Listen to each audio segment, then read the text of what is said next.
so I'm kind of liking that too. Did you get Puts a good view on the mustache. It does. That is a serious patch. Dude, I went and saw some family that I hadn't seen for a long time, and everyone commented on the mustache, and I was just like, every time someone gives me a good compliment, it's just like another reason not to shave it off. But every other day, I'm just like, I'm gonna get rid of it. I hate this thing. And everyone's just like, no, you look so good. I'm like,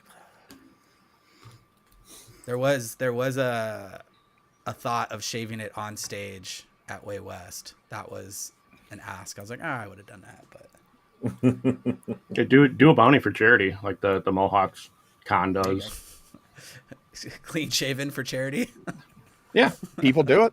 People Actually, do it. I'll be honest. I used to be a streamer, and I had people that came into my stream and was like, "Hey, for a donation, would you shave your beard and hair?"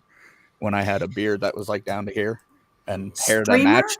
Yeah, Streamer or streaker? streamer. Stream. Actually. No, I don't think anybody wants to see that from me. No. I am losing weight, but we're nowhere near there. Okay.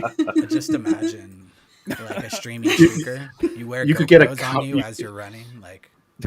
You have the drone that follows you.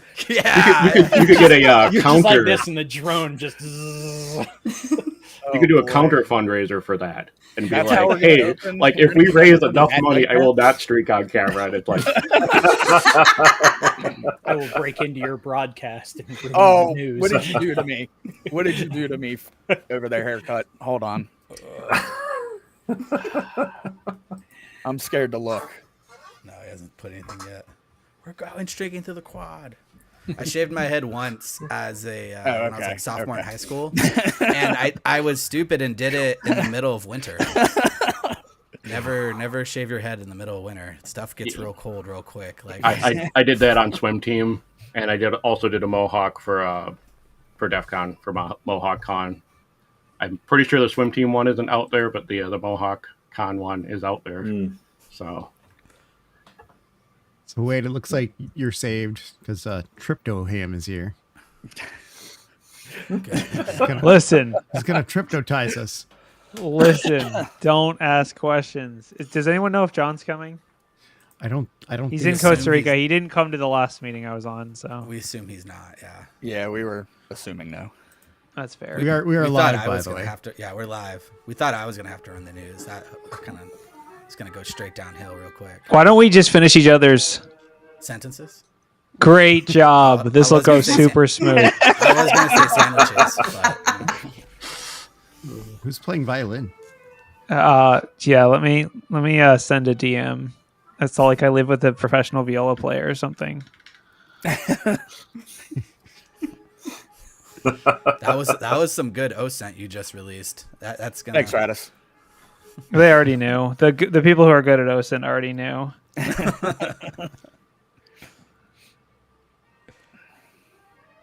So did anybody actually read the news? There was some good stuff, some crazy stuff. yeah, I did. read the news. Well, not Yeah, all just of it, assume- but I didn't read it, whatever I was, just like the top assumed. stories. I was looking for the football scores. They weren't in there. Where's our traffic, weather, and sports? Yeah, we haven't. Had Is that how weather you? in Is that some how you time. pick your passwords, Kelly? You take the scores. Maybe. Don't pick any Hawkeye games, that's for sure. Oh, I'm a Badger fan, and it's been a season that tests our loyalty. It's all right. I just keep betting the under. Brian, I got tired of you not letting me borrow your time machine, so I had to go steal another one.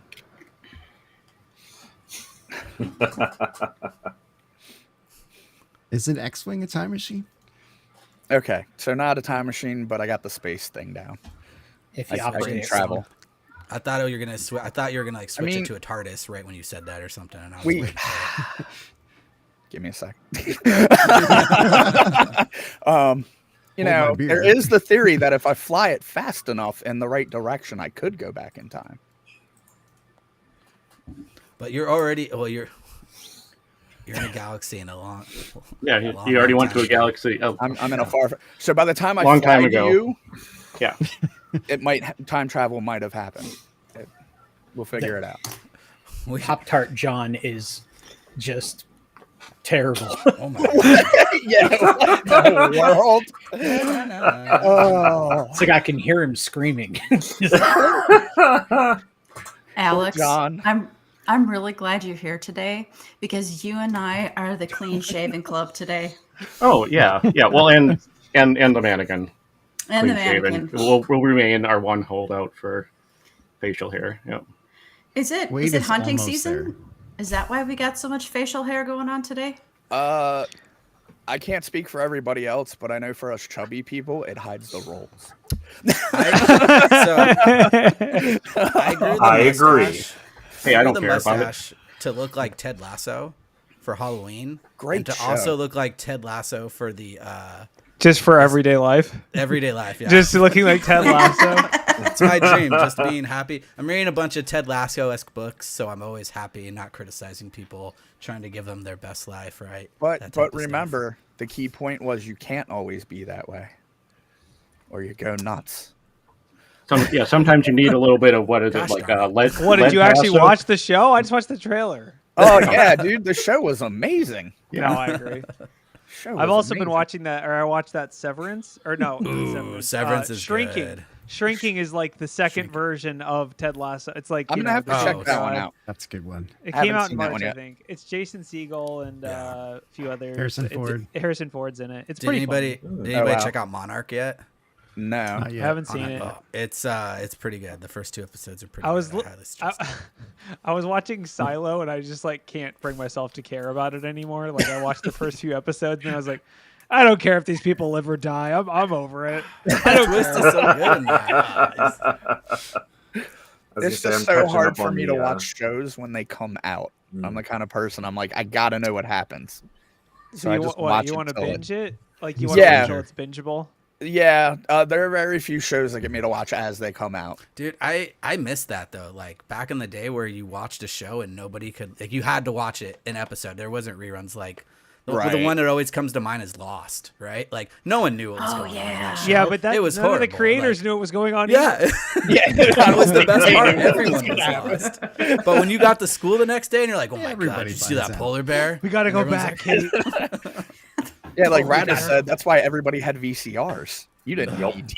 You gotta put You the gotta tape fix over it. top TiVo so you can record it. TiVo. Oh yeah.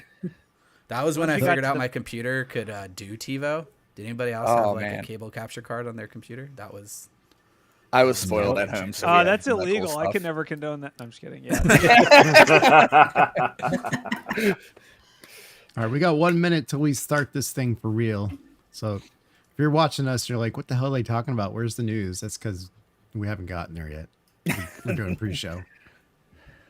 Why are we doing pre-show, Ryan? Did you accidentally click the button? Just be honest. No, Yeah, he on didn't purpose. accidentally. He told us he was doing it and everything. Wow, he's Yo. just Yeah. over here with a big pile of firewood and a big lighter and just gonna light it on. Yeah. Starting a flame. We've run Gasoline. We, we started Yeah, the that's- flame at 420. Not that that means anything. Well, now it does mean something, Ryan. You just had to bring it up. Snoop Dogg is coming this week. Wait, dude. If we get Snoop Dogg on the podcast, man. That would be an interesting podcast. he'd be like, security? I don't know. Sure. No, man. We don't talk about security anyway. It works out. It works. Out. Big gangster security. That's true. That's true. We don't talk about security. We talk about the news. First world anti-siphon. All right, we news, ready? Don't talk about the It's news. time. Corey, you taking this or are you going to hand it off to Wade again? I don't care. You can hand it to me. All We right. need the fingers. Just pick. Just pick someone. It's all good.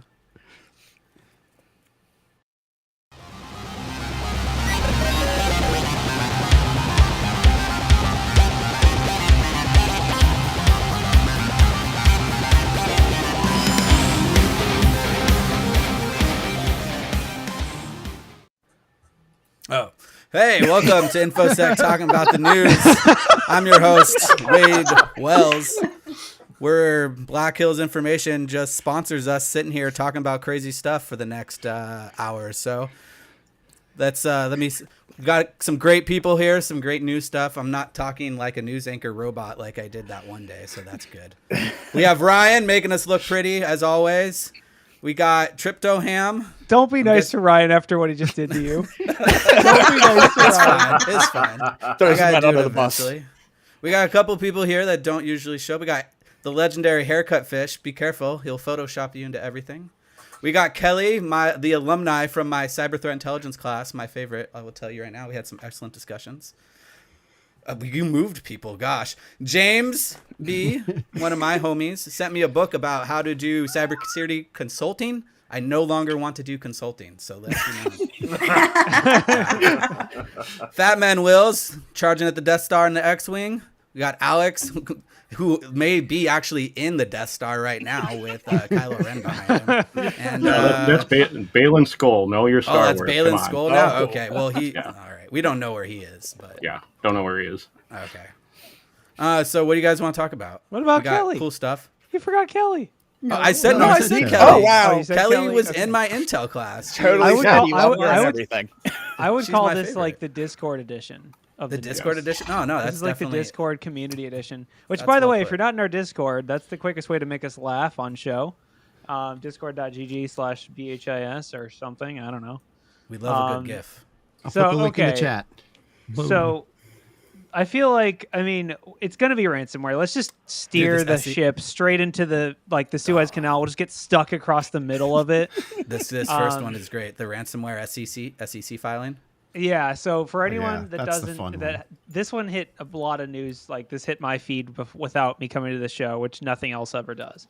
But basically, the AlphV ransomware group filed an SEC complaint against a company called MeridianLink for not disclosing their breach to the SEC. So it's like, honestly, it's pretty funny and kind of like in a way where it's like, hey, we already made you mad. Let's make you even more mad.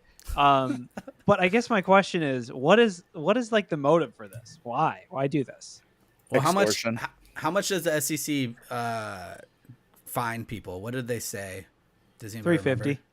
$350 $350,000 or No, Tree I'm just fitty. kidding. Tree Tree fitty. fitty? I think it Fitness depends. monster? I think it depends on the scope and all that stuff. So what I first thought is, what if this just causes like everyone who's publicly traded just immediately get hacked? It's like, and then everyone's just like, pay me or else you're gonna have to pay this amount. Well, Like, will so security get a rise real quick because is it supposed to be like they won't submit you to the SEC if you do pay the ransom? Yeah.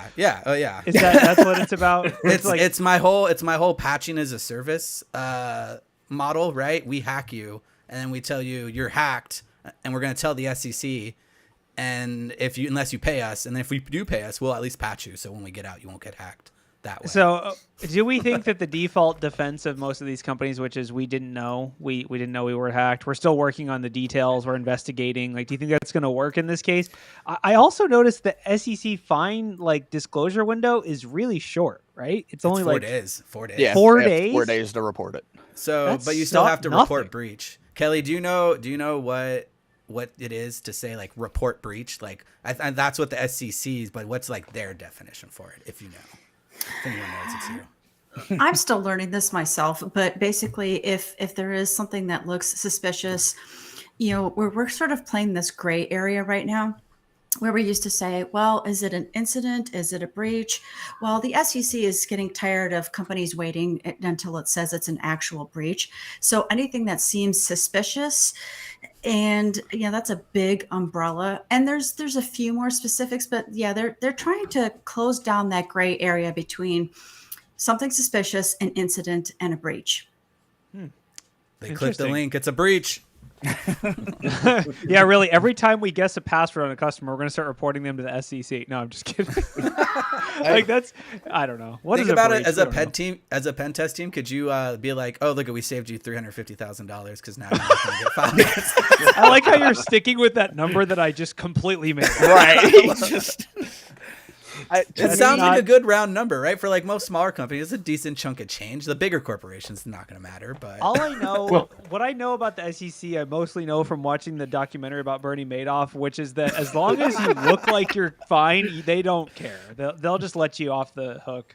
That's what I've learned. So maybe the fine's like actually $3.50 as long as you have taken the right people out to dinner or whatever. Yeah, and I think Corey, you're right with the. It's not just the fine; it's the scrutiny. So there may be a lot of companies that are like, well, the fine we can pay, but it's the SEC turning over every rock that we go. Okay, that's a problem because some of these companies Audits are expensive. Audits are expensive, and then it's a bad look. And companies that are being hit by ransomware might also have a few other things that aren't getting done that they don't really want the SEC looking into. So what we should do, let's just start this service called SEC. We'll sell this to the SEC where we just keep an eye on the AlphV ransomware group, and anytime they breach someone, we'll just notify them. So then we're just cutting out the middleman. Hey, our friends in the chat, Hack Character mentioned that he said the magic words, material impact. And I think that's kind of what's got everybody worked up about this is now companies have to determine if there's material impact. And it may actually, I know sometimes it feels kind of hard on us security engineers, but honestly, now we have to kind of send it over the wall to the legal team and say, okay, there may or may not be material impact. And at that point, they have to determine if it's actually a breach, an incident. And I think that's kind of what makes this such a sticky wicket is material impact. And again, I always have to say this, I'm not a lawyer and I don't play one on TV either. Well, so here's a nice Someone's little rule been of thumb. watching the chats. Here's a little rule of thumb for our friends out there. If you're negotiating with ransomware actors, it's a material impact. Like I think it's safe to say that if you've gotten that Telegram invite to that AlphV Telegram, that's material. You need to see it's time. Whenever I look at this article, I just like, and just the whole thing. It's like the two kids that get in trouble, and the one's like, yeah, but he did something way worse. Like, look at this. Like, don't look what I did. Look what they're doing. And that's the way I view this. Do you remember that old cliche when we were younger? Snitches get stitches. Yeah. I get what the SEC is trying to do by making the companies report in to give like openness of everything. But at the same time, it seems all they're doing is giving the attackers another way to extort the companies. Yeah. I do think it's okay. You don't want to admit it, then give us more money now. Well, but it's a fake. It's not really a way to extort them because at the end of the day, if they're considering paying, then it's like it's too late. The SEC is gonna find out if they pay for sure because that's gonna be on the balance sheet. Does the SEC have any whistleblower like payouts? Oh, for a nice. friend. Good question. Totally not for him. So they do. Someone asked Graham in chat or Slothboy. I just know him. That's Graham. It's Graham. That's awkward. I just like outed him. No, he's got it on. It's fine. Slothboy says, "How do you even report a breach to the SEC? Do you just at them on Twitter?" SEC probably not going to pay for the Twitter API, so it's going to guess that you have to be a ransomware group to report things to them. They probably have like an intern. They have a form. It's like the FBI tip hotline or whatever. It's a Google sheet that you turn in. Yeah, and when I saw this article, and I know I shared this in the chat or in our Notion there, is that I was remembering an article that I shared in July, I brought up in July with I posted that it's like, okay, 2022 North Carolina says we're not going to pay ransomware anymore. 2023 they get shut down by ransomware, and there's a line in there that says, when the law was passed last year, some worried it would effectively serve as an additional way for the gangs to extort victims, that they'd say, hey, you paid us, you're not allowed to pay us, so now you're in trouble. And I know at the time it was our ransomware group's really going to leverage the law in order to put further pressure on their victims. And I guess that was up for debate but now we're seeing that, they are going to leverage the legal arm of what's out there in order to put additional pressure, or as Haircut Fish said, like just another way of doing that extortion. They go double extortion, triple extortion, try to find every way that they can. They'll do what they can to get what they want. I have a suggestion. Go ahead. Let's take Wade's mustache and put the mustache in charge of the Office of the Whistleblowers. Right, seconded. Haircut Fish is on it. So they do have a whistleblower program, and the max amount of money you can get is $5 million. Woo! Wow. It's a established presumption. It's lawyer speak, so I may be absolutely reading it wrong. But basically, they can pay you whatever they want. Yeah, pretty much. This is a quick Google foo whistleblower SEC stuff. But at what level do you have to get a T-shirt? Do you get a free T-shirt? Or what about like a nice little like commemorative whistle? If you got a Like special a edition physical T-shirt for turning someone in, and you wore that like to DEF CON, like only like 5 people. That would be awesome. You're just like, where'd you get that shirt? Oh, if you're a whistleblower, you get this shirt. It's like, whoa, okay. I narked on Octa. I knocked on Octa. And all I got was a lousy T-shirt. Yeah. All So right. in that North Carolina town, I mean, we already like touched a little bit on it, but like basically, I mean, I thought ransomware groups are better than this. I thought they don't target local and governments and stuff. I mean, no, I'm just Depends on the ransomware group. Yeah. Yeah. Oh, also, North Carolina last year banned all government entities from paying ransoms. That's going to make this a little awkward. That was the thing that I said. Is that it's like they banned making the payments and then got completely shut down the following year. Well, only Cornelius is shut down. There's at least 3 more cities in North Carolina. There are. We don't know of them, but they're there. Yeah. I mean, I will say, like, I am a little bit. This is one of those things where, like, I get when the companies have big PR departments that basically make it so that it sounds. They say all the words, but nothing is actually indicated by what they're saying. This is like the opposite. They're like, anything that requires staff to access files located on our servers, which are in the process of being scanned. I have more questions than answers. Like, what do you mean being scanned? What are you scanning for? And also, what files do people need to access on servers? I'm concerned. So, yeah, ransomware is bad. Okay. No shit. Can we go? How about we shift this over to a faster news article about some Swifties shutting down. Swifties? The internet. Oh yeah, I thought this was good. So this is going to be Taylor Swift talking the Misinformation Village next year at DEF CON. No, I'm just kidding. But really, though, kind of, right? So, Wade, you know this story? Yeah, so pretty much what happened. So Taylor Swift is in Brazil right now doing the Eras tour, right? Making that money. And her location of her hotel got leaked. So in order to try to hide the leak, the Swifties took action and started posting all over Twitter several different tags. So we can see one here. Trying to make it so if you were looking for the leak, it would be incredibly hard. You wouldn't be able to do it on Twitter. But I'm sure there's other ways to find it. Yeah. But this is great. I love it. Oh man. And I was thinking that it's like taking the strategy for information security. It's the look, if you do something malicious and create a log entry, just fill out more log entries because blue team will never find it. So I was thinking about there was a tactic. I believe it was in France. It was Macron's campaign filled their emails up full of fake emails. And then they got hacked by Russia, and they were trying to leak stuff, and you couldn't tell what was real and what was fake, right? It isn't a tactic I've heard a lot before, but it is a great tactic, and I love it. The question is, did this work? Did this actually, did this prevent her? I mean, obviously, we know that she's hopefully safe and sound. She probably just bought like the hotel and was like, no one else is going to stay here now.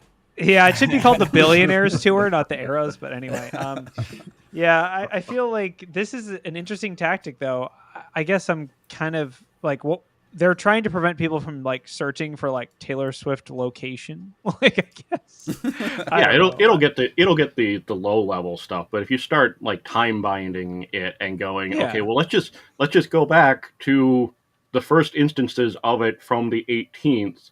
Search around there, and you're going to unless they deleted it, in which case go to an archive, see if it got archived. They're going to find that there, which is what made me think of being the blue team in the logs. That if you just fill up the log with additional entries, blue team's just going to go back to that earliest point of noise and start there and go, okay, here's the thing that initially happened that they were trying to cover up with additional noise. It's only going to prevent the lazy people from It prevents the lazy finding her. people, exactly. There were Which, K-pop groups. There were K-pop groups during the last administration that would completely stomp these trending hashtags that were negative towards somebody, and just that would become now just an excuse to post all these K-pop people onto Twitter, and you wouldn't actually see why that hashtag was originally trending. So it does work, and obviously it's going to create an additional barrier to somebody to, dig through all that, find the actual location, and then action on it. Because I mean, unless you're in Brazil, right there, you're not going to catch up with her. Yeah, man. You think don't mess with cats was bad? Don't mess with the BTS army. That's bad.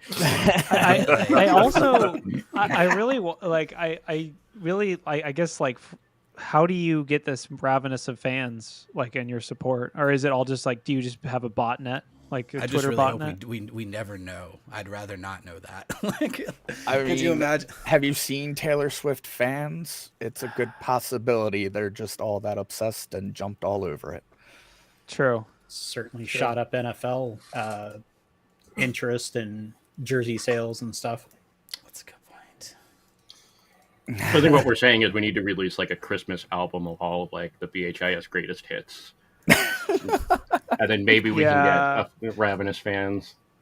I think it's all they can't be fans of us unless we have a stadium tour. So I feel like we just got to work to that final goal of a stadium tour. Someday. Are we going to start doing live podcast stadium. places like we did at Way West? We just go to different cities and start doing the news from different cities. It's our Eras tour. I do think it's an interesting question, though. How many of that additional information was a real person, or how much of it was a bot? And the other question is, can we build our own bot army to have those ready in case we are in a situation like that? Yes, highly frowned upon, but I like the idea. Well, and then I also thought earlier, and didn't get a chance to recall it, but the whole doxing and giving over real-time locations on Twitter, wasn't there some high-profile individual that was really upset about real-time location data being posted on Twitter to the extent that they got this jet tracking taken offline? I failed to think of the name, but just to get rid of it. It's did some Wasn't it extreme Elon things to Musk? get rid of it, and it's clearly it was. that worked, and there's no real-time doxing going on X anymore. I have terrible news for everyone. I put a message in Discord that says, react to this message if you're part of our bot army, and we got only 3 reactions. So we have a lot of work to do. Okay. I think I need to go back to school, and I need to learn how to recognize fake news. Apparently, this is now required for all students in California schools. I guess, how let's say, Wade, or anyone else, let's say you're teaching this class. What is this? What is the give me the PowerPoint syllabus. What is this? What is the first section? Where is it from? Credible source, right? That's first. But even how long does that section take? That's long. I don't know. Don't trust American news, right? Try to go an external Don't source. trust American. That's my thing, right? I like the idea of this class, but I know it's going to be done horribly wrong. I think of this more as if you see someone shit posting all over LinkedIn, right? And then people are commenting on it and making it big. And then you go to their LinkedIn and you realize they've just been shit posting. Oh, that's a bot. Okay, boom, you found it. My biggest concern about this is that it's going to be covering only media that the kids never use anyway. It's going to be identifying fake news on IRC. And they're like, what is this? What is this? What? So we have several newspapers here, and you're going to have to read each one. What? The other thing that's just kind of hard facts is that I would personally say as a whole, the whole world of vertical video and most short form video content in general is pretty hard to say is reliable sources at all. And that's just going to be a hard fact for them to swallow of basically anything on TikTok, probably not reputable. Anything. When someone quotes me something on TikTok, I'm like, why are you believing TikTok? give me a professional with like a PhD at the end of their name, or at least. Well, like, it's not to Get say me there somebody aren't, from YouTube. So yeah, there not to say there aren't necessarily. Not to say there aren't reputable creators on TikTok. I mean, I guess that would be the section is like investigate the creator themselves.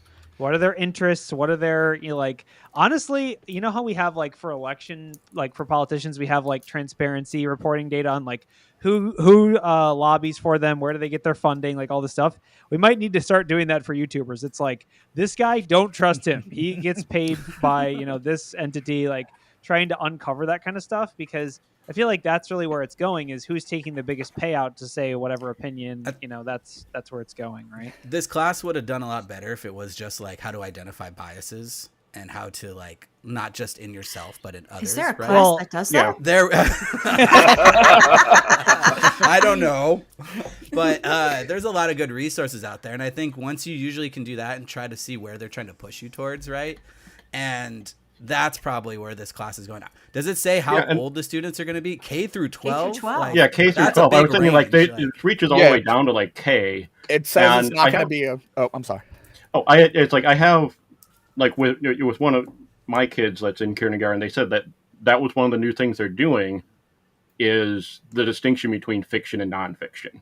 And now I have like my daughter at home being like, she's like watching stuff on TV and she's like, that's fiction. Like, because dogs can't talk. And it's like, well, yeah, you're right. And I was also thinking, I'm like, but they learn. And it's like, I was also thinking, like, this is just going to completely wreck that whole, like, Santa Claus, Tooth Fairy, Easter Bunny type of narrative there. Because the kid's going to go, like, we're learning Santa's school. dead. Santa, like, we're questioning, like, our news sources there. It's like, I really don't think that somebody Let's lives up let's at the talk North about Pole. the Bible. Oh wait, no, too soon. I also do think like my other reaction to this is like, let's be real. Are the kids really the ones who need this? No, they are not. No. The well, kids we are not start the them ones who somewhere, need right? this. Like, I guess. They need to like make this parents aren't mandatory. Like, to get your driver's license, you have to look at 2 news articles. Okay, like The U.S. has Bot the recently fake. invested highly into public transportation now, because no one can get their driver's license that shortly after they do. when your driver's license expired, you must take a class on media literacy and like, it's all. I mean, it gets into like, I genuinely don't think that most younger people would have trouble identifying this kind of stuff just on being, but like really, I mean, I don't know. The article does quote some study that like apparently under the age of 30, there's a higher likelihood of identifying things. I don't know, but Well, then there's. Oh, go ahead, Wade. Okay. In college, I think like my second or first year junior college, I actually took a media studies class, and they talked a lot about not just like biases in the news, but how to like look past and what they're trying to actually talk about. And it's not just news articles, but actual movies and stuff. Like, if you look into this movie, I remember we used The Dark Knight as a reference, and someone wrote a whole essay on how The Dark Knight directly relates to the Iraq War. And I was like, how the heck did you get that? But doing that practice and trying to understand that type of stuff, even if it is using works of fiction where dogs talk, and try to understand where they're going with it, is pretty important, I would say, at that lower level. But yeah, the Santa Claus is going to go right out the window. They're going to be like, everyone but Santa. And so okay, let's go. This is interesting because like apparently, so they're quoting Ormsby, which I'm sorry, I don't have the person's full name, but basically they teach concepts like lateral reading, which is comparing an online article to other sources, reverse imaging, searching online to trace a photo to its original source. Wow, that's some OSINT stuff. I mean, that's like real.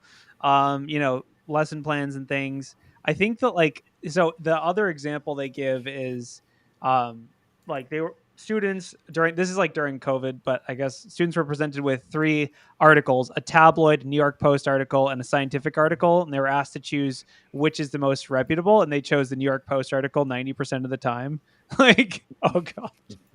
I'd also like to point out, like Corvus is saying in chat, a lot of kids actually do need to hear this these days. I have to admit, my young daughter doesn't know that the thing, until I said it to her, she didn't know that the things she saw on TV were not real.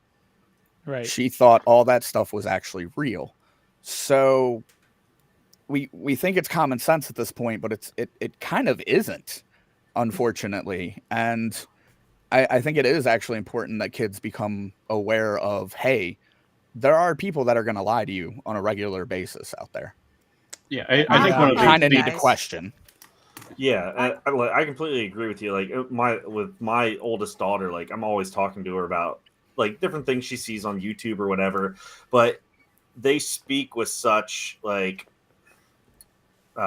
emphasis and like they know what they're talking about. Yeah. That anybody watching it is like, oh yeah, they must they're so confident they know what they're talking about. It must be true. Right. And, Right. And especially and with the younger generation, they don't understand. Like, go research, and that's why I tell her, I said, go look it up, see if it's real, like check to find out. And so, yeah, they just see this person as as. I was gonna say, like, please. After Christmas. That's right. Yeah, the class will not differentiate whether Santa is misinformation or is fake news. Oh, that's always a fun It's one to almost get as into if with some the of these kids. people are snake oil salesmen. Yeah. Was that a segue we there? should do a conference about that. What do you think? Was should that a do a conference segue? about that. Yeah, you do have the gap here that I was wanting to make mention of. Is like you have the gap here of homeschooling. So if you've seen some of these documentaries, I know instant red flag. Yeah, I mean you sit there and you say it's like a lot of them they just homeschool their kids because they're like, oh, the school's not teaching them the right stuff. The school's filling their heads with a bunch of misinformation. They're homeschooled just watching stuff off of YouTube. So these programs are great, but they're not going to really, reach the people that No, homeschooling's really good for getting your kids to believe in your cult, though. It's kind of important for them. I'm going to speak on this one too because I did homeschool my kids at one point. Go. Homeschooling has a bad rap, and I will agree that there are definitely benefits to sending your kids to school. My kids do go now. The social aspect is definitely harder to take care of if you homeschool them. But not everybody that homeschools their kids just has them sit in front of a TV and watch YouTube to do it. Oh, yeah, I'm not. I was saying, like, from these documentaries, that's what you saw. Like, I had to spend. Andrew Callahan did a series on this for I think This Place Rocks or something, and you saw that with the kids just. There are some really crappy ones out there. I had my kids in a program where I had to spend like $2,000 every year to buy the curriculum and then learn it and teach it to them. Yeah. Unfortunately, we don't have an anti-siphon subscription level for homeschooling. I don't know anything about English, but I know how to reverse engineer a packet. Okay. Anyway, let's get this train back on track. Who wants to talk about breaches? Let's talk about ScreenConnect remote access. Let's talk about this because I actually this is something that is personally relevant to me. So basically the article is that hackers are breaching healthcare organizations using ScreenConnect, which basically is, a rat remote access tool, but one that I would consider more reputable or there could be legitimate uses for it. Right. So, essentially, basically this is an article published by Huntress. They spotted the attacks, seeing them on endpoints. Essentially, does anyone know a lot about ScreenConnect by chance? We use it. Okay. Yeah. That's fun. Yeah. The one bad thing about ScreenConnect and a lot of the other ones is that you can have multiple instances installed to the same machine. So we actually it's kind of tricky because obviously we're looking for detections of those kind of tools, but we also have to kind of have that conversation of, do we allow or ignore ScreenConnect? How can we tighten that up? But also that's, it does kind of come down to, okay, how did they get on it? Who did they talk into it?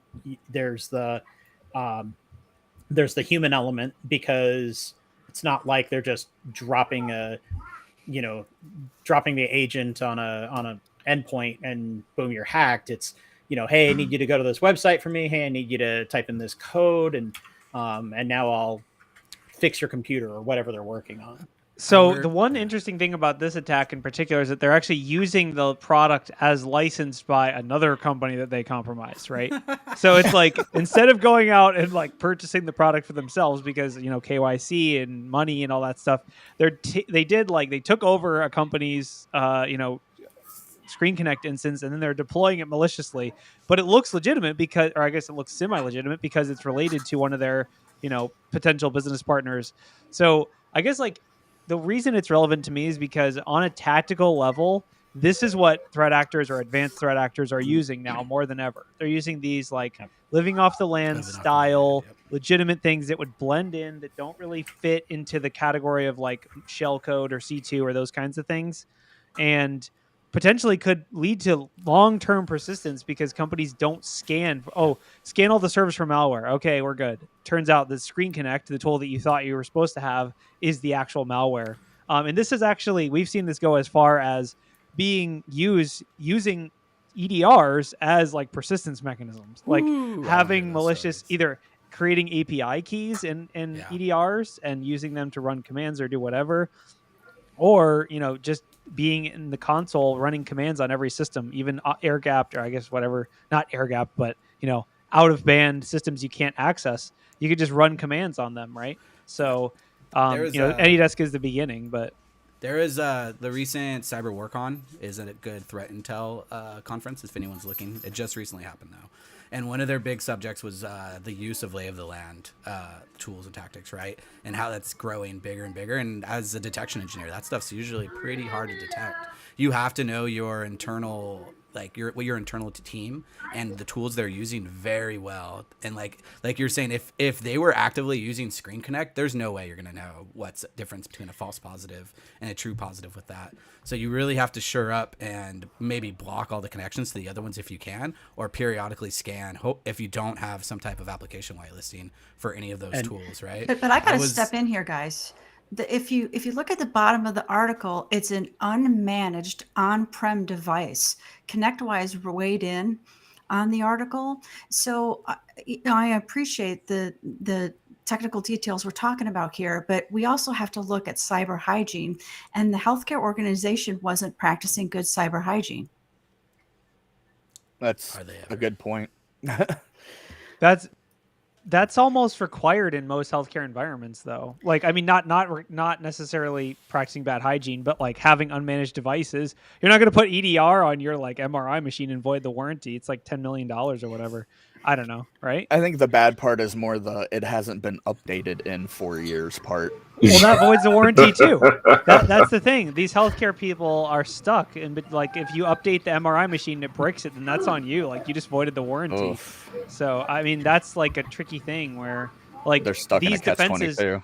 Yeah, these defenses aren't going to go in at the endpoint level. They have to go in above that because we know within most healthcare environments, the endpoints are off limits for patching, and most like. Obviously, it'd be great if the vendors allow you to patch or provide patches, but that isn't always the case. It's almost never the case. So that's how I see it. Is like you really have to put these protections in at a higher level, and that's where it gets scary. Of like it's a known app that we use. I guess it's like there might be some burden on ScreenConnect to go and investigate malicious usage of their tool, especially like ripping out these accounts that are being abused. Like that really is where that falls. I think is on the vendor. Acceptable risk, right? But on the plus side, at least the IT team found that machine they've been missing for the last 4 years since it wasn't managed. They were like, "Oh, we thought we got rid of that. We thought it was a lease return."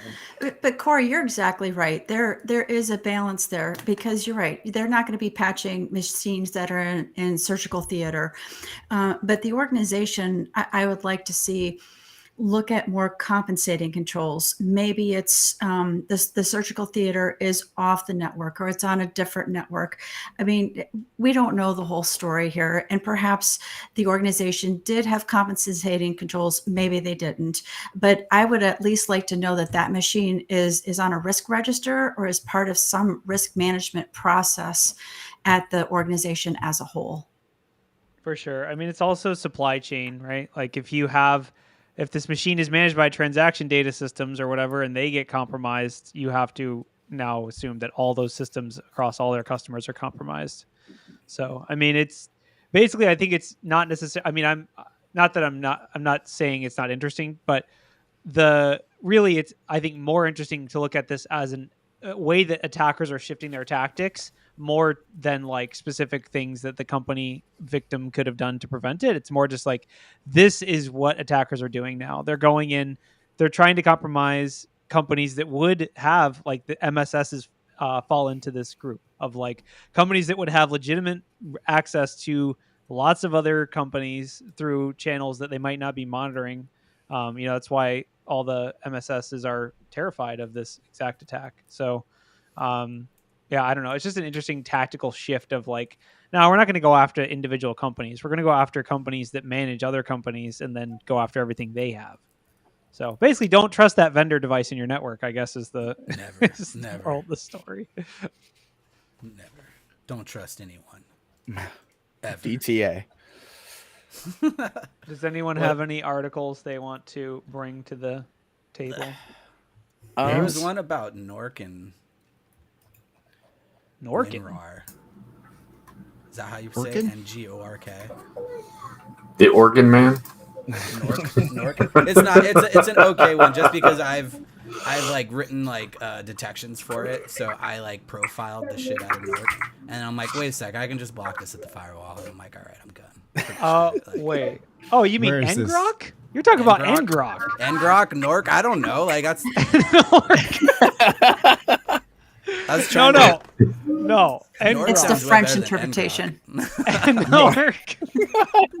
Okay, so Ngrok, as it's known colloquially, or Ngrok as it's known only by Wade, is basically it's a tool that people might be familiar with. It's essentially like a reverse tunnel into your network. Essentially, so let's say you're a developer, you're running a local node server. It's in the nation state on nation state action section, Ryan. Basically, if you're a developer and let's say you're developing a local application, and you are, you want someone to be able to browse that application on your laptop, but you can't just open a port up. You can have Ngrok open up a port for you, and the traffic will be redirected through it. So it's essentially kind of a developer-y focused tool, but we've actually used it for years. For similar things to this. Looks like it's being attributed. Wade, do you want to talk about what you mentioned? You wrote a specific detection for it. What does that look like? Yeah, well, because when you first you have to see if you can install it on your network, right? Like what type of application whitelisting you have. Hopefully they can't even install it. But then there's specific network traffic that you can actually track. It's usually going to their domain. So you could say anything going out to that domain. And then there's a couple really good threat intelligence lists out there that I can't necessarily find right now that have, because Ngrok is, there's a bunch of different versions of this, right? So then that opens up the whole like, okay, are we detecting all of them? Are we blocking all of them? And kind of, you need application whitelisting at the long run, but it's not too hard, but it felt like an easy win, at least for the detection side. You use it a lot, Corey? So, I mean, I don't use it as much nowadays because, like, there's honestly, from my perspective, as like a pseudo, not really developer, but someone who has similar situations to this, like Cloudflare workers or things like, or like the Azure dev tunnels, like there's lots of other better replacements for this. Like Ngrok is kind of a third party, like less trusted than maybe like Azure would be. Although I guess you could argue that's even less trusted, but basically, I mean, how does this, they're using this flaw and then they're just tunneling. Yeah. So it's basically just, they're using Ngrok as a C2. So the detect for this would be like relatively easy, right? Like you because Ngrok has their own infrastructure. So you just look for anything based off them. And of course, not too hard, but of course the Russian hackers were using a free version of Ngrok. They were not paying for the tool. I signed up for the free version and then did it myself. And then in my home detection, I'm like, oh, this is easy. And just went right through it. So hopefully. Yeah, this one like isn't, I guess what it is more than anything is just proof of like the random things. If you know your exclusions, I think is what I would take away from this. Like if you have legitimate uses for Ngrok, now you need to monitor that more closely because we know that it's being used for C2. So, but I will say, like, from my perspective as the threat actor or the red teamer, like, we can tunnel through your network. I promise. Like, I promise you, I can tunnel my way out of your network. Like, you sound like You sound like the guy from Men's Warehouse right now. We can tunnel through your network. I guarantee it. There's a way. Trust me.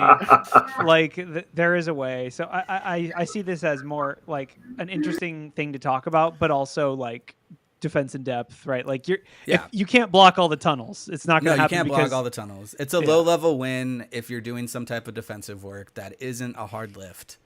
And honestly, nation states are using it, so it's a little bit worth it in the long run. Even though if nation states were using it against, I believe it was the Ukraine. So like, hopefully they're not using it against you. But if they are, good luck.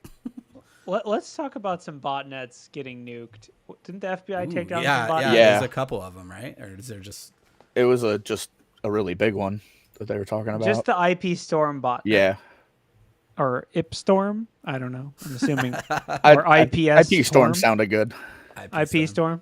Yeah. So yeah, basically the U.S. government announced that they took down the IPStorm botnet and they got a guilty plea for the person who was running it. So I guess this is an FBI notice. They delivered malware to thousands of Windows, Mac, and Android devices and Linux. Oh my gosh, I thought Linux was free of malware. This is impossible. Basically using that as a proxy service. These are terrifying. We've talked about these previously on the news. That proxy service then could be used. So this is kind of the new, I guess this is like the new definition of what I would call a botnet, right? Like it's not really like, it's basically it's like not DDoSing. It's more. It has more utilities than that. Yes, exactly. It's more about attribution and like IP source, like allocation than it is about DDoS. I feel like, although it is called IPStorm. I feel like I should know this, but do any of these threat actors like offer that as a service? Right? Like if you had a huge botnet and you wanted to masquerade your IP, does anyone be like, yeah, you can buy our service and go through any of our bots? Oh, that was what the this guy got caught with business model. doing. Yeah, that was the model. Okay. Yes. You can see I didn't. So the guy's name was Sergey Makinin, Sergey, a Russian and Moldovan national who admitted to creating it between June 2019 to December 2022. He pleaded guilty in September. So yeah, it's basically apparently can be up to 10 years in prison, and he apparently earned $550,000 from it. So that's it. I guess. I thought, yeah, I mean...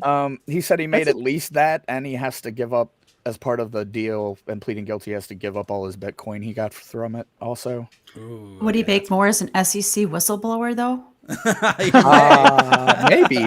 Maybe. Yeah, what he should be doing, and this is what actual proxy services do, monitor all the traffic going through the proxy and then whistleblow when it's breach traffic. Provide the service and then whistleblow on the users. And yeah, for those, someone, Graham mentioned this in the chat, but for those wondering how it worked, it sort of made news in 2019 because it used IPFS for peer-to-peer. So it's like there's no kill switch for this. IPFS is like essentially, for those that don't know, it's like a blockchain-based file sharing protocol that can have many different proxies and nodes and things. It's essentially designed to be a peer-to-peer, but it's like can be based on HTTPS, so it can be mass. We've used IPS. When I said I could tunnel through your network, that would be one thing I would try. There's like a million different web front ends for IPFS that one of them is going to be allowed in most networks. So all right, now I got to go in a deep end about IPFS. I've never even heard of that. Good luck. Me too, Wade. Me too. We can dive into. Let's go into James' article because I actually have no clue about this, and hopefully, James, you read it because I didn't. It intrigues me. It kind of kept me awake all weekend. So Microsoft finished up Ignite last week, and one of the things they announced on the kind of blue team side is that you can now use cyber deception functions inside Microsoft Defender for endpoint. So right now they're actually have the ability where you can create an alias account that would sit inside LSAS, and if it's tickled or anything like that, would alert. There's also, it adds host file information to fake as a different device. And they're going to roll out some more things related to file share, other tactics like that. The one catch and the one thing that's kind of really frustrating, especially on the small business side, this is only available inside Defender P2. So if your organization has like E5 or whatever, you're fine. But if you're a smaller organization, this, along with some of the other features of Defender P2, might be worth the upgrade for it. And yeah, it's super simple to turn on. They actually give you a default section that is, it has some really random made up stuff inside there. Like it actually takes usernames from your organization and mixes them together. So they don't, out of the box, they don't look very convincing. You'd want to probably create your own setup. But yeah, it's going to be a nice piece. I mean, now you have every device is potentially a honeypot. Yeah, I was waiting for like when this was going to happen, because Zscaler is doing the same thing, right? Yeah. And Zscalers is pretty cool. I looked at a demo for it, but I would imagine this is going to be like the new thing to go in with your agent is also to tie in that deception. I wouldn't think it's a huge lift, but it probably is. What were you going to say, Corey? I was going to say we encounter these products pretty regularly. They're kind of more than anything just annoying than they are like a security, but they could be early warning or just potentially wasting people's time. But yeah, I mean, mostly I just feel bad for any company that their business model was building and selling this deception technology because they just got Microsofted. Yeah. So Sherlocked. Sherlock? The Canary tokens system is great, but it is a pain in the butt to deploy at scale. Even if you have the paid version, there's no quick way to just, I'm going to put a fake password Excel file on every computer. You have to do some management of those. And then the honeypots themselves, you have to decide, well, where do I put them?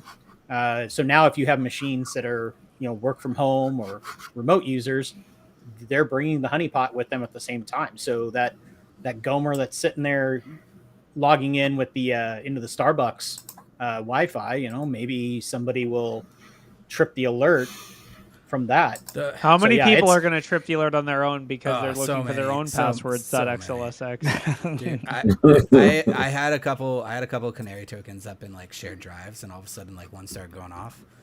And it was a regular user. I'm like, hey, why are you opening this? He's like, oh, I was looking how to try to reset my password, and I found this document that said password, and this dude's password's in it. So I tried to log in, and I'm like, what are you doing? Like, I isolated his host right off the bat just because like this is too big. He's like, this is what you get for doing stupid things and looking at other people's You're bad. Go into timeout. You can come out when you have a good explanation. I was so pissed. The one thing that I am interested to see how they do, where they don't really mention this a lot, is the lures or like digital breadcrumbs, right? That is what I find is the difficult thing to do, is to get the attackers to build that path to your like larger deception stuff, because like James said, like the Canary tokens are great, but I received a large amount of false positives sometimes with those. So having that be the first stage, and then having that either server or domain admin or something be the second stage, and then just luring them in further and further. How often do you guys even if you want to say this, Corey, do you guys actually see deception out there? A lot. Okay. I mean, again, like I'm biased because the customers that I work with at Black Hills are typically the most mature customers, but yes, we see it a decent amount. I would say if we don't see it, we recommend that customers implement it. Even if it's just a curb roastable account that looks really juicy and sets off a break glass alarm, like basic easy stuff, I would strongly recommend to customers. And we typically, if we don't see it, when you're talking about endpoint based deception, I would say that's maybe 1 in 5, 1 in 10. You don't see that many customers that are using like. They are really annoying because we'll be running the ones that we've seen. I don't know the specific product, but like if you run Bloodhound from a host, it'll just be completely fake results. Like it'll hook that process or whatever and just return completely fake results to Bloodhound or Sharphound or whatever. Ooh, so that I don't know what product is doing that. We've seen that one before, and it is funny because what we'd end up doing is just doing it. We just run Sharphound through like a proxy, like we tunnel it in. And I will say, like, to be perfectly honest, again, we've talked about tactics and whatever. we are moving to the point of like, essentially, as the threat actor, I am doing my best to never touch a managed endpoint at any cost. Like I am either deploying VMs in Azure, deploying VMs in ESX, putting VMs on existing hosts. Like, guess what? You can just download a portable QEMU and just run a VM. Or tunneling traffic. Like, I don't want to touch the managed hosts. The managed hosts are the most that is where the security effort has gone in for the last like 5 to 10 years. So companies detect everything on their managed hosts pretty well. I haven't done a pen test in probably 5 years where they didn't see any traffic on a managed host. But when I get into their Azure and deploy a new VM, just a completely clean slate, they probably won't notice that. Yeah. So that's also what real threat actors are doing too. That's one of Scattered Spider's techniques, is like, get into ESX or whatever, deploy a VM. That's now your beachhead. Like, that is where you're operating for the rest of the engagement. So just something to keep in mind. Like, deception's really great, especially for insider threats or other, like, it's worth doing, but it isn't going to protect you always. So even then, anything else. Another good point is I haven't seen a lot of good deception tactics based around cloud stuff. Like, I agree. How to set it up, or any blogs about it either. So if anyone out there is like a deception guy, like if you'd throw a blog about how to like set up deception in AWS, I'd love you. The one that I don't know if anyone's done this, but the one that would be really awesome would be if you did a deception product that would fake the metadata service in AWS instances or other instances. So like, it would just give you fake information in the metadata or the This is a Windows 98 computer. You're like, what? Wait, what? Yeah, you have to make them not too obvious.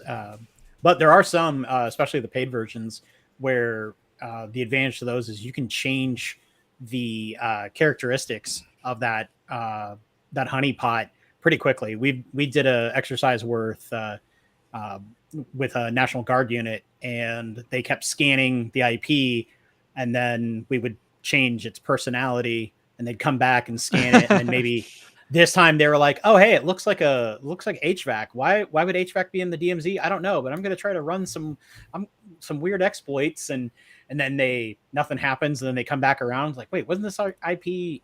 Like, now it's a remote desktop server? What the heck?" And so it's.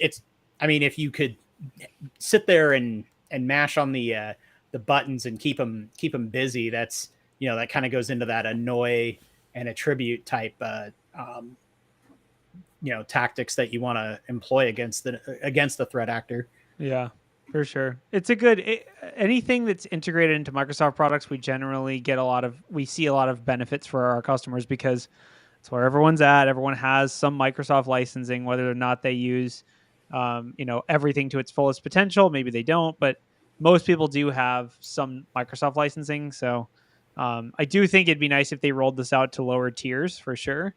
And maybe they will in the future, but for now it's a good start. But yeah, I think that's a good place to call it. Does everyone that's it. Have anything last remarks? Last call. The FCC one was interesting, but I don't think it's too important unless anybody wants to talk. Well, so Ryan, let's cover some. what's happening at Black Hills. Well, what's going on? We got any summits coming up? Any snake oil? We do. Anything? We got our snake oil ? Summit, where we talk about topics that may be snake oil or may not be snake oil. And the discussion is it snake oil or not? Yes. We're not trying to sell snake oil. We're trying to decide, is it snake oil? I felt like I don't know. Just like that K-12 class, that's what we're gonna do for us. Yes. So I don't know if we saw a pretty funny comment. I don't know if it made it outside of like our internal BHIS chats, but some person like messaged us and was like, "Thank you so much for trying to sell snake oil." We were like, "Wait, what?" It was like finally somebody being honest about what they're selling. Yeah, no, that's not the intention. The intention is to give people a platform to talk about certain topics that they either think are snake oil or aren't snake oil. So I think it'll make a lot more sense once the talks come out. Are the talks released yet, Ryan? We're starting to get them filled out. We have them. Yeah. we have them picked out. We're starting to get the schedule filled out this week. Once the schedule comes out, it'll make a lot more sense what the summit is really about. But looking through, some of the submissions we got were things about, oh, this vendor's good, or this vendor's not good, or this whole part of the cybersecurity industry is bad. That was some of the good stuff. So it's more about like just having open and honest conversations about the way that we do things, and whether are they good, are they bad, opening that discussion. So it's not about vendor bashing necessarily. It's just about, opening the discussion from the perspective of, a rank and file employee or a CSO or whatever. Like what is snake oil and what isn't snake oil. I'm really looking forward to Graham's or Sloth Boy. It's funny, he says Sloth Boy in the chat to the right, but he actually says Graham in Discord, so whatever. But I'm really looking forward to his, and it's pretty much based around cyber education. And as someone who's done a lot of education and is like part of a boot camp that doesn't really like the boot camp, but I'm really interested in what he has to say about it, because I really want to do something like that. So you better knock it out of the park, Graham. If you don't, I'm wow, upset. Wade setting the expectation so Yeah. high. if you haven't started writing that talk, you might want to get on that. If you're anything like me and you write your talk 3 days before it is. But yeah, I think that's a good place to call it. Thanks everyone for coming. And I guess if you're in the US, have a good holiday week. Otherwise, have a good week. No bummer news articles this week. It was great. Like we kept it on like at least like a level playing ground the whole way. I'll say one more thing about what we're doing this week. We have an anti-cast happening on Wednesday, but nothing on Thursday because, of course, here in the U.S. it's Turkey Day, it's Thanksgiving, so we're not working.